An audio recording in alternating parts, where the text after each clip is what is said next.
Hello students, आज हम treasure chest book की दूसरी स्टोरी पढ़ेंगे जिसका नाम है ओलिवर आस्क फॉर मोर। इसकी पहली स्टोरी बोंकू बाबू की जो है वो आप कर चुके हो, उसके लिए आप चैनल के प्रीवियस वीडियोस देख सकते हो। So let us start. Among other buildings in a town in England, there was a house for poor people who had no money and nowhere to live. दूसरी बिल्डिंग्स जो होती हैं England में, उनके बीच में एक हाउस था पुअर पीपल के लिए। वो ऐसे लोग थे जिनके पास ना तो पैसा होता है और ना रहने के लिए कोई जगह होती है। This was called the work house. इसको हम क्या कहते थे? Work house. Oliver twist was born in a work house. His mother a young women ले इल इन बेड। ओलिवर ट्विस्ट जो है वो एक वर्क हाउस में ही उनका बर्थ हुआ था।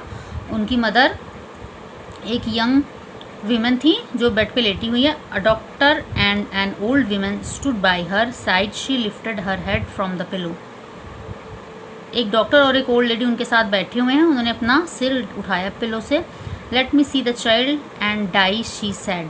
उन्होंने कहा कि मुझे बच्चे को देखने दो, उसके बाद मैं चाहे मर जाऊँ। Oh you must not talk about dying yet, said the doctor. Doctor ने कहा कि आपको अभी मरने के बारे में बात नहीं करनी चाहिए। No dear, said the old women, you are too young to die. बूढ़ी औरत ने भी कहा ऐसा मत कहो, अभी तो तुम बहुत यंग हो। The young women shook her head and held out her hand towards the child. उस औरत ने, यंग औरत ने अपना सिर हिलाया और अपने हाथ को बाहर किया बच्चे की तरफ। The doctor put the child in her arms. Doctor ने बच्चे को उनके आर्म्स में दे दिया, उनके हाथ में दे दिया। She pressed her cold white lips to its face and then fell back. उन्होंने लिप्स जो है बच्चे की तरफ किया, मतलब उसको किस किया, और उसके बाद पीछे की तरफ ऐसे ही हो गई, गिर गई, मतलब कि लुढ़क गई। She is dead, said the doctor. Doctor ने कहा वो मर चुकी हैं। Yes poor dear, said the old women, and she took the child away from its dead mother, poor dear. उन्होंने कहा हाँ, और बच्चे को पुअर डियर कहकर उसकी माँ की गोद से ले लिया। She was a good looking girl, said the doctor. Doctor ने कहा वो एक सुंदर लड़की लग रही थी। As he put on his hat and gloves. उन्होंने अपना हैट और ग्लव्स उतार दिए। Where did she come from, वो कहाँ से आई थी? She was brought here last night, said the old woman. Old woman ने कहा कि वो यहाँ पे पिछली रात को लाई गई थी। She was lying in the street, वो सड़क पे रह रही थी। She had walked a long way and her shoes had holes in them.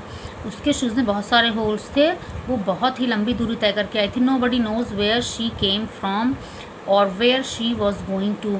कोई भी नहीं जानता कि वो कहाँ से आई थी और कहाँ जा रही थी। The doctor raised the dead woman's left hand.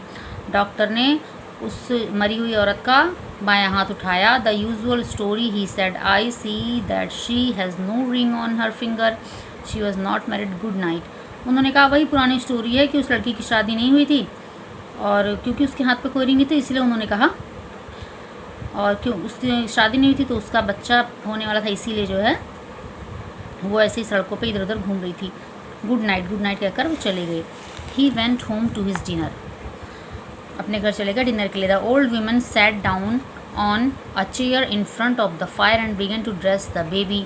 वो ओल्ड वीमन जो है वो आग के पास बैठ गई और बच्चे को कपड़े पहनाए। She dressed him in the very old clothes used for babies who were born in the workhouse. Workhouse में जो बच्चे पैदा होते थे उनके लिए जो कपड़े रखे गए थे वही कपड़े पहनाए। The child was an orphan, बच्चा एक अनाथ बच्चा था। अनाथ बच्चा कौन होता है बेटे? Orphan, whose parents are dead, जिसके माता पिता दोनों नहीं होते। Born into a world which had no love or pity for him, वो ऐसे संसार में था जहाँ पे उसके लिए ना तो दया थी और ना ही प्यार था, क्योंकि माँ उसकी मर गई थी और फादर के बारे में किसी को पता ही नहीं था। No one was able to discover who the baby's father was, किसी को भी पता नहीं चल पाया कि बच्चे का फादर, उसका पिता कौन है, और what his mother's name was, या उसकी माँ का नाम क्या है। Mister Bumble, an important officer in the town, invented a name for the baby, he chose the name Oliver Twist. Mister Bumble जो कि वहाँ के इम्पोर्टेंट ऑफिसर थे वर्क हाउस के, उन्होंने उसका नाम ओलिवर ट्विस्ट रखा। We name the new babies here in order from A to Z. उन्होंने कहा कि जब बेबीज़ होते हैं तो हम अल्फ़ाबेटिकल ऑर्डर में ए टू जेड के ऑर्डर में उनका नेम रखते हैं। He explained when people asked, I name the last one Swubble. उन्होंने कहा जो इससे पहले बच्चा हुआ था उसका नाम स्वबल था, इसका नाम ट्विस्ट है। The next one will be Unwin. तो अल्फ़ाबेटिकल ऑर्डर में जो अगला बच्चा होगा उसको नाम अनविन होगा। At the age of 9 Oliver was a pale thin child. 9 साल में भी ओलिवर जो है एक दुबला पतला सा बच्चा दिखता था। He and the other workhouse boys never had enough warm clothes और फूड। वो और वार्म वर्क हाउस के दूसरे बच्चों के पास गर्म कपड़े भी नहीं थे और ज़्यादा खाने को भी कुछ नहीं था। They were given only 3 meals of thin soup every day. उनको केवल दिन में 3 बार खाने के रूप में सूप दिया जाता था। On Sundays they had a small piece of bread. और संडे को छोटा सा ब्रेड का टुकड़ा भी देते थे। They were fed in a big hall. एक बड़े से हॉल में उनको खिलाया जाता था। A large spot stood at one end of the room and the soup was served by the master. Master जो है वो सूप देता था एक बड़े से बर्तन में से। Each boy had 1 small bowl of soup and no more. हर बच्चे को एक छोटा सा ही सूप जो है वो बाउल में, छोटे से बाउल में ही सूप मिलता था, उससे ज़्यादा नहीं। The bowls never needed washing. वो बाउल जो है वो कभी भी उसको वॉश करने की ज़रूरत नहीं होती थी। Because the boys cleaned them with their spoons until they shown. क्योंकि बच्चे उसको अपने स्पून से तब तक उसको साफ़ करते रहते थे जब तक वो दिखाई ना दे। ऐसा क्यों होता था? क्योंकि उनको सूप इतना कम मिलता ही था कि वो बेचारे जो है मुश्किल से उनका पेट भरता था, इसलिए वो बाउल उसको जो है चाट कर ही सूप जो है वो चाट कर ही पी लेते थे। One day Oliver and his friends decided that one boy would walk up to the master after supper. Supper क्या होता है? खाने के बाद उन्होंने डिसाइड किया कि एक बच्चा जो है वो मास्टर के पास जाएगा and ask for more soup, और ज़्यादा सूप के लिए उनसे कहेगा। ओलिवर वॉज चूजन, जिसके लिए ओलिवर जो है उसको चुना गया कि ओलिवर कहेगा ऐसा। In the evening the boys sat down at the tables. शाम को सारे बच्चे टेबल पे बैठे थे। The master stood by the pot. Master जो है वो पॉट के पास बैठा था। And the soup was served, और सूप सभी को दिया जा रहा था। It disappeared quickly. The boys whispered and made signs to Oliver. ये जल्दी ख़त्म हो गया क्योंकि बॉयज़ ने फटाफट पी लिया और ओलिवर की तरफ इशारे किए। He stood up from the table and went to the master with his bowl and spoon in his hands. वो मास्टर के पास गया, उसके हाथ में बाउल और स्पून था। Please sir, he said, I want some more. कृपया मुझे थोड़ा सा और दे दीजिए। The master was a fat healthy man but he went very pale. वो बहुत एक मोटा हेल्दी इंसान था, लेकिन उसका चेहरा बिल्कुल पीला पड़ गया जब उसने देखा कि ओलिवर और सूप मांग रहा है। He looked with surprise at the small boy. उसने सरप्राइज के साथ उस छोटे बच्चे की तरफ देखा। व्हाट, क्या? Said the master at last in a quiet voice. Please sir, repeated Oliver, I want some more. उसने फिर से रिपीट किया, प्लीज़ सर, मुझे थोड़ा सा और सूप दे दो। The master hit Oliver with his spoon. उसने उसके चम्मच से मास्टर ने ओलिवर को मारा। Then seized him and cried for help. और उसको जो है खड़ा कर दिया और उसके बाद चिल्लाया। Mister Bumble rushed into the room. Mister Bumble तेजी से रूम में आए and the master told him what Oliver had said. तो मास्टर ने उनको बताया कि ओलिवर जो है ऐसे कह रहा है। He asked for more. Mister Bumble cried. Mister Bumble चिल्लाए, अच्छा वो और ज़्यादा के लेकर। I can not believe it, one day they will hang the boy. कहता अगर ऐसा ही चलता रहा ना तो एक दिन इसको हैंग कर देंगे, लड़के को। He took Oliver away and shut him in a dark room. उन्होंने उसको एक अंधेरे कमरे में डाल दिया। The next morning notice appeared on the workhouse gate. 5 pounds were offered to anybody who would take Oliver Twist। उसमें लिखा हुआ था कि जो भी ओलिवर ट्विस्ट को लेके जाएगा उसको 5 पाउंड जो है वो दिए जाएंगे।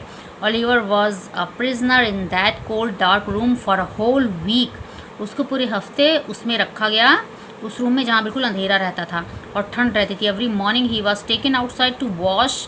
हर सुबह उसको निकाला जाता था केवल वॉश करने के लिए, उसको मतलब नहलाने के लिए। And mister Bumble beat him with a stick. और मिस्टर बम्बल उसको एक डंडे से पीटते थे। Then he was taken into the large hall where the boys had their soup. फिर उसको बड़े से हॉल में ले जाया जाता था जहाँ पे बाकी बच्चे जो है वो सूप पीते थे। Mister Bumble beat him in front of everybody. Mister Bumble उसको सबके सामने पीटते थे। He cried all day. वो पूरे दिन चिल्लाता था। बच्चों कितना मतलब कितनी टचिंग स्टोरी है, देख लो। वो उसको उसलिए बच्चों के सामने पीटते थे ताकि और कोई बच्चा जो है वो आवाज़ ना उठा पाए, मतलब और कोई बच्चा दोबारा और सूप मांगे ना। When night came he tried to sleep। जब रात आती थी तो वो सोने की कोशिश करता था। But he was cold, lonely and frightened। लेकिन वो ठंडा था, अकेला था और डरा हुआ होता था, इसलिए उसको बेचारे को नींद भी नहीं आती थी। But one day outside the high workhouse gate mister Bumble met mister Sowerberry. Mister Bumble जो है मिस्टर सोरबेरी से मिले। वो कौन थे? एक टॉल थिन मैन थे हु वोर black clothes and made coffins. उन्होंने काले कपड़े पहने थे और कॉफिन्स बनाते थे। कॉफिन्स क्या होते हैं बेटा? जिसमें डेड लोगों को रख के उनका जो क्रिश्चियन लोगों का में जो होता है लास्ट राइट होते हैं, अंतिम संस्कार के राइट्स होते हैं, वो कॉफिन्स में किए जाते हैं। Many of his coffins were for the poor people who died in the workhouse. उनके बहुत से कॉफिन्स उन लोगों के लिए होते थे जो वर्क हाउस में मरते थे।